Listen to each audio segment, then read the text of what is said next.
Hello, मैं doctor Anil जेब government arts college law college Alwar से आपसे बात कर रहा हूँ।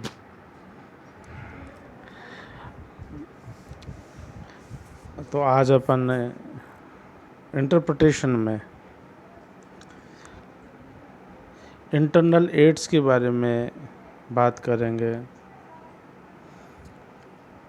इंटरनल एड्स का मतलब होता है जब कोई निर्वचन की बात आती है, हाई कोर्ट या सुप्रीम कोर्ट के पास में इंटरप्रिटेशन की बात होती है, तो न्यायालय यदि जिस अधिनियम के किसी प्रावधान की इंटरप्रिटेशन या निर्वचन की बात होती है, तो न्यायालय उस अधिनियम में से ही यदि उस समस्या के समाधान के लिए कोई सहयोग लेता है और उस समस्या का समाधान करता है, तो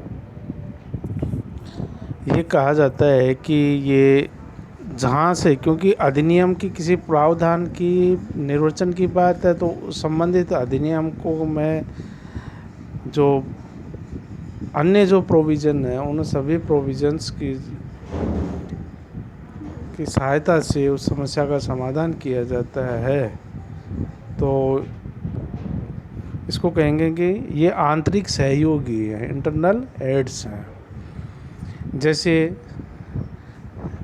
मान लो डेफिनेशन क्लॉज है, या उसकी प्रीएम्बल है, या नाम के संबंध में है कि शॉर्ट टाइटल है या फिर लॉन्ग टाइटल है, या कहें कि भाई कोई इसमें कोई प्रोविज़ो है, कोई उदाहरण हैं, या धाराएं हैं, या मार्जिनल नोट्स है, और डेफिनेशन क्लोज कह सकते हैं, ये हो सकता है। और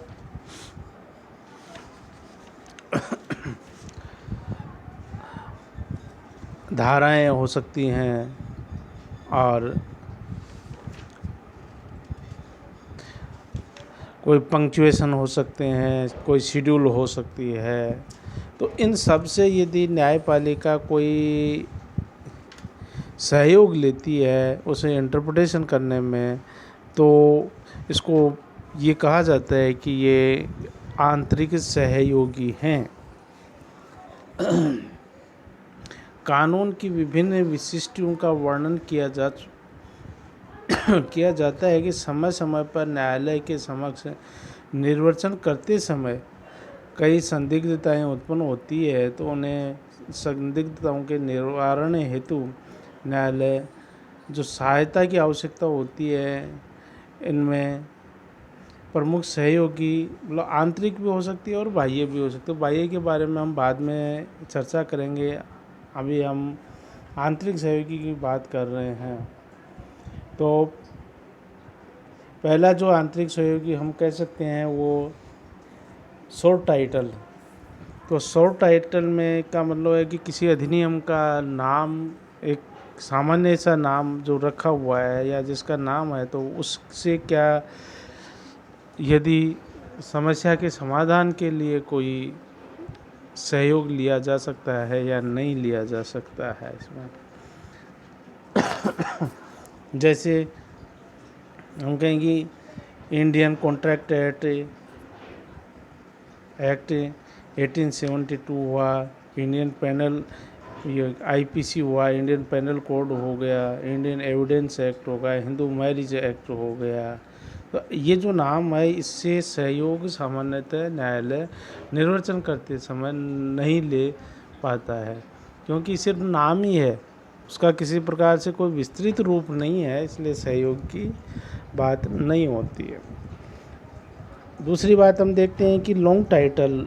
तो जैसे लॉन्ग टाइटल से भी सहयोग का है, दीर्घ शीर्षक कहा जाता है इसको।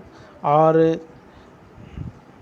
जैसे मतलब CRPC है, क्रिमिनल प्रोसीजर कोड है 1973 का, इसका नाम तो ये हो गया, लेकिन इसका यदि दीर्घ शीर्षक देखते हैं तो दंड प्रक्रिया संबंधी विधि का समेकन और संशोधन करने के लिए अधिनियम और भ्रष्टाचार निवारण अधिनियम 1988 का यदि हम दीर्घ शीर्षक की या लॉन्ग टाइटल की बात करें तो जैसे भ्रष्टाचार निवारण और उससे संबंधित मामलों को विधि का समेकन और संशोधन करने के लिए अधिनियम है।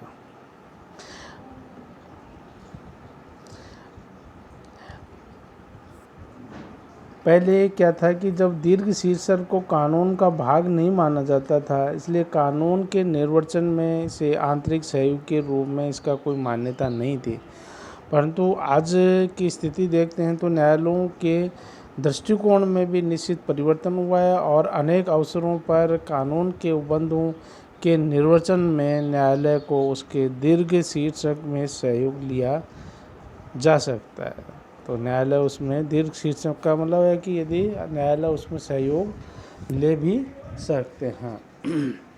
अब हम आते हैं जो प्रियम्बल या उद्देशिका के ऊपर। तो उद्देशिका से सहयोग लेके किसी समस्या के समाधान किया जा सकता है या नहीं किया जा सकता। तो इसमें यह है कि उद्देशिका अधिनियम का प्रमुख उद्देश्य का वर्णन प्रस्तुत करती है, इसलिए ये कानून का ही भाग है और इस कारण न्यायालयों ने इसको निर्वचन का एक आंतरिक सहयोग के रूप में मान्यता दी है।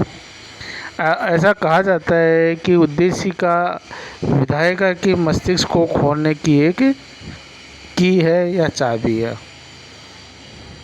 तो इससे मतलब उद्देशिका से न्यायालय जब निर्वचन करता है, इंटरप्रिटेशन करता है, तो सामान्यतः सहयोग लेता है और उस समस्या का समाधान कर सकता है।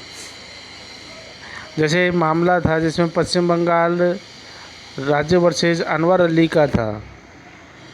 इस मामले में सुप्रीम कोर्ट ने आर्टिकल 14 के संबंध में पश्चिम बंगाल जो स्पेशल न्यायालय या विशेष कोर्ट अधिनियम 1950 की धारा 5 की संवैधानिकता का प्रश्न था। इस धारा के अंतर्गत राज्य सरकार को यह चुनने का अधिकार दिया गया था कि कौन से अपराध विशेष प्रक्रिया के अंतर्गत विशेष न्यायालयों द्वारा विचारणीय हों। मतलब कौन से अपराधों के लिए विशेष न्यायालयों का गठन किया जाए और विशेष प्रक्रिया अपनाई जाए के लिए अधिनियम की उद्देशिका की भाषा इस प्रकार थी कि कतिपय अपराधों के लिए अधिक शीघ्र विचारण होना समीचीन है। तो इसमें सुप्रीम कोर्ट के द्वारा यह अभिनिर्धारित किया गया कि अपराध विशेष प्रक्रिया के अंतर्गत विचारण के लिए विशेष न्यायालयों में जाने योग्य हैं और इसलिए इसे विशिष्ट उपबंध पूर्णतः विधि संगत और संवैधानिक है। मतलब ये आर्टिकल 14 का उल्लंघन नहीं है। कोई विशेष मामले हैं तो विशेष प्रक्रिया द्वारा विशेष न्यायालयों द्वारा सुने जा सकते हैं, ऐसा सुप्रीम कोर्ट के द्वारा अभिनिर्धारित किया गया। और एक अन्य मामला था जिसमें केदारनाथ और से पश्चिम बंगाल राज्य, इसमें भी पश्चिम बंगाल आपराधिक विधि संशोधन अधिनियम 1949 की धारा 4 जो कि संविधान धारा 4 थी, जो संविधान का अनुच्छेद 14 के अतिक्रमण करती है, ये बात कही गई। और ये भी कहा है कि ये मनमाना अधिकार देती है जिससे कि मामला अभियुक्त सामान्य प्रक्रिया के अंतर्गत साधारण न्यायालयों द्वारा विचारणा किए जाने से मिलने वाले लाभों से वंचित रह जाता है। उच्चतम न्यायालय ने ये इस अधिनियम की उद्देशिका के बारे में बताया कि जैसे कतिपय अपराधों को अधिक शीघ्र विचारण व अधिक प्रभावी दंड प्रदान करना समीचीन है को ध्यान में दिलाते हुए उसमें यह स्पष्ट है कि कुछ अपराधों का विचारण विशेष प्रक्रिया द्वारा अधिक शीघ्रता से एवं अधिक प्रभावी ढंग से व्यवस्था के अंतर्गत किया जाना चाहिए। और न्यायालय ने ये भी कहा है कि आर्टिकल 14 का वोलेशन नहीं है।